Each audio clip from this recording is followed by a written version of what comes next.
Hi, I'm Tak, owner of Mixed Pantry in Seattle. Asian-owned food brands are often pushed into the ethnic aisle, where they struggle to be seen. We solve that by curating with care, amplifying their stories, and making discovery easy. Our core customers are young professionals reconnecting with roots and curious home cooks eager to learn from our communities. At our Seattle shop, guided tastings and events make exploration easy. Online, we showcase a wide range of Asian-owned brands, including those from the Pacific Northwest, scaling their reach while making exploration simple and convenient. For us, every order is a bridge, connecting people through Asian flavors and stories. We give small brands the shelf space they are often denied and amplify their stories to build a stronger community of entrepreneurs. Mixed Pantry, giving small makers a bigger voice and giving customers a chance to belong.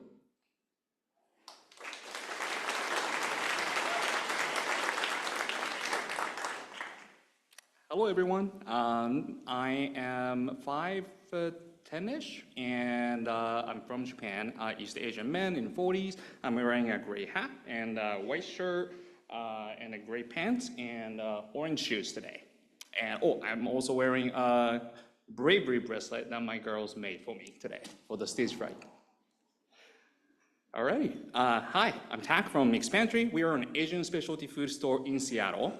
Small Asian-owned brands are buried in the ethnic aisle or scattered across all over websites and limiting their growth. But the demand, that is undeniable. The US ethnic food category is projected to hit $98 billion by 2028, growing at over 10% compounded annual growth rate. So that's 4 times faster than grocery. The demand is so strong, but the brands that we care about, they're being left behind. Is this working? Oh, there we go. And that's why we built Mixed Pantry. We carve out a space to carry ANHPI-owned and imported brands exclusively. At our Seattle location, we curate with intention, highlight the makers behind each product, and create a trusted space for customers to discover with confidence. And it's already making an impact. We've supported more than 25 Pacific Northwest small brands and hosted over 30+ community events so far where customers connect directly with makers. And we are committed to being a local employer, hiring talent and services from our community as we grow. Every dollar spent multiplies across small businesses and local jobs. But how unique are we? Let's look at how we stand out in the broader market. Specialty stores highlight European items and often treat Asian foods as an afterthought. Large Asian grocers have a scale, but do not focus on small brands, and the experience is highly transactional. Mom and pop stores are extremely vital community hubs, but limited in scope and not designed to scale at all. Mixed Pantry is the only one that's intentionally curated, amplifies small brands, builds community through tastings and education, and is designed to scale. And that's exactly why our strategy is focused and realistic. We know the gap, and here's how we'll use $10,000 to capture it. 50 to 50 funds a 3-month soapbox pilot. That comes with a warehouse space, a loading dock, carrier pickup, co-working space, and even a content studio. The rest, that goes into the warehouse shelvings and targeted ads so we can increase capacity properly with the right organization and reach customers nationally. So as you can see, this $10,000 unlocks more than the storage. It's infrastructure that lets us support more local brands, grow online, and prepare for a second store. And here's what the infrastructure means in real numbers, our growth trajectory through 2028.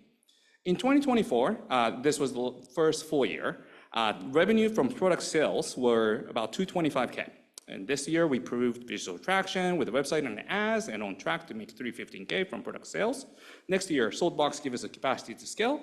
By 2028, with a second store open, we project $580,000 across retail and online for our product sales side.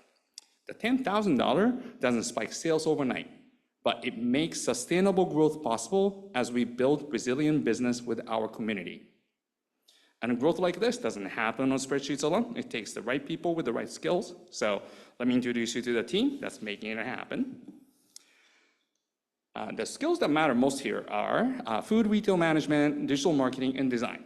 I bring 15 years in food science and operations. My wonderful wife, Mary, brings nearly 20 years in design, including as a design lead at Apple. Diane leads the community and marketing with award-winning digital experience. Together, we have the right mix of skills to scale Mixed Pantry. Now let me leave you with our vision. Mixed Pantry is a bridge that gives small Asian-owned brands the visibility, respect, and platform they deserve. With $10,000, we raise our ceiling, supporting more makers and serving more customers, and laying the foundation for a second store. Every purchase at Mixed Pantry amplifies dozens of small Pacific Northwest businesses, builds jobs locally, and brings people together through food. And that's why Mixed Pantry should win this competition, because this investment doesn't stop with us. It multiplies across our entire community. Thank you.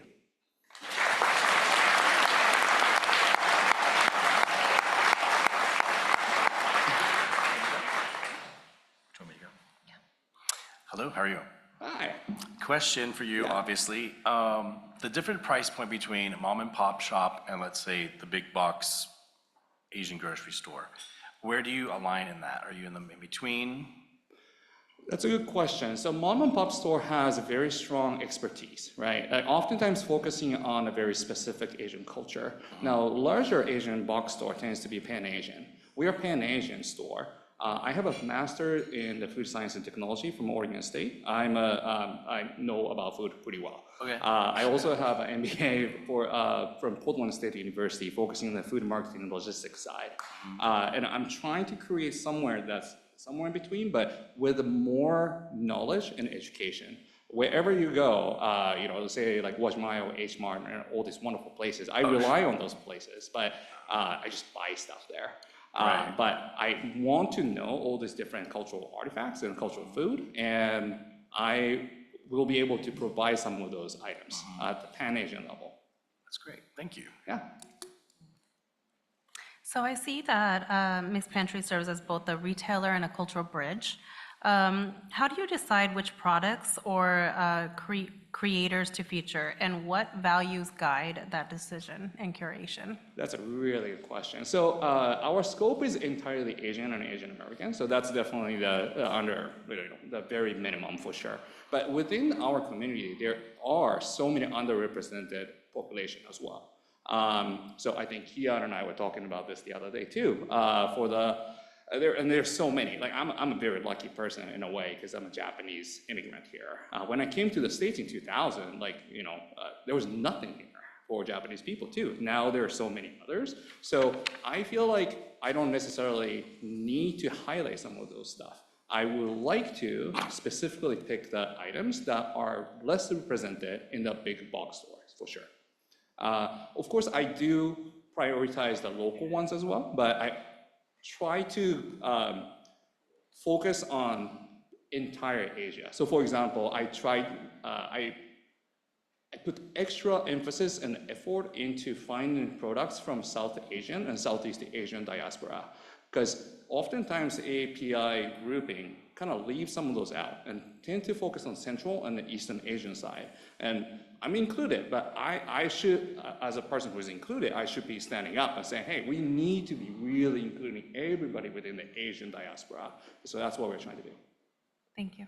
Absolutely. Hello. Hi. Can you talk about how the 10K award, you mentioned the salt box storage and the other aspects of how that would go into your business. Can you talk about how it would impact it over time? You have a 3-month sort of window that you're looking at.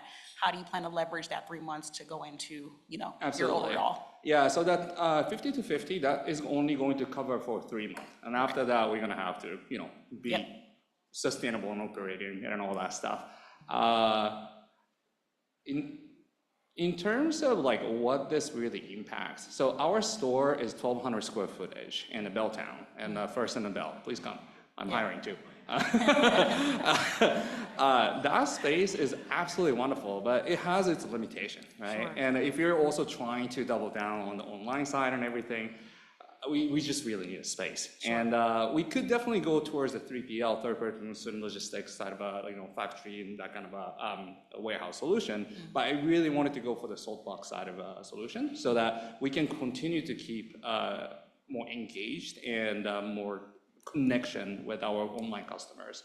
Gotcha. And I think the salt box 50 to 50, even though that is relatively expensive for the warehouse space, I think that is going to provide us the key brand authenticity for the online customers as well. So that is one of the very important part. The other part, of course, is the real capacity for the second store and online, all the other stuff. Gotcha. Thank you. Absolutely. Great. Thanks.